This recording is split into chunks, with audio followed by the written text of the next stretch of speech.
Hey everyone, this is Tim here from Your Six Studios. Today in this video, I'm going to show you how to make your laptop run like new.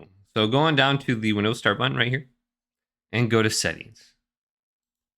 And click on this. And now go to the left here and go to where it says System.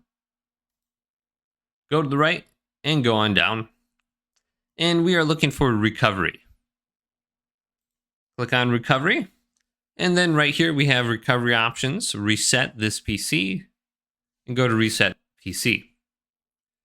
Then we have two different options. We have the first option, keep my files, remove apps and settings, but keep your personal files.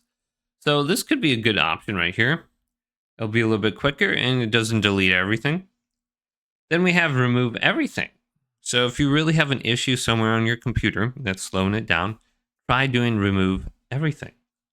Removes all your personal files, apps, and settings. So we can just choose one of these options right here, and it'll bring you through the reset options.